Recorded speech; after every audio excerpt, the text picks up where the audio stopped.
Welcome to the Learning Pines YouTube. We hope this video helps. You start by signing into the Azure portal with a subscription that has creator permissions. Make sure you have or create a resource group nearby your resources. Once signed in, use the search bar, pick public IP addresses, and click Create. Select the target subscription and resource group, then give the public IP a clear name. At this stage, you're initiating the resource. Next, you'll choose SKU, allocation, and DNS settings so the address behaves as you need. Now configure the detailed properties that determine behavior. Choose SKU, standard for higher availability and secure by default, basic for simple scenarios. Next, pick allocation. Static reserves the address so it never changes, dynamic assigns on attach and can change.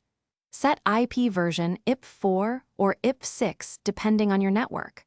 Optionally add a DNS name label to resolve the IP by name. Finally, add tags if desired for billing and management. Make choices with your architecture and compliance in mind. Review the configuration summary, then click Create to provision the resource. This usually completes quickly. Once created, navigate to the public IP resource to note the assigned address and DNS name.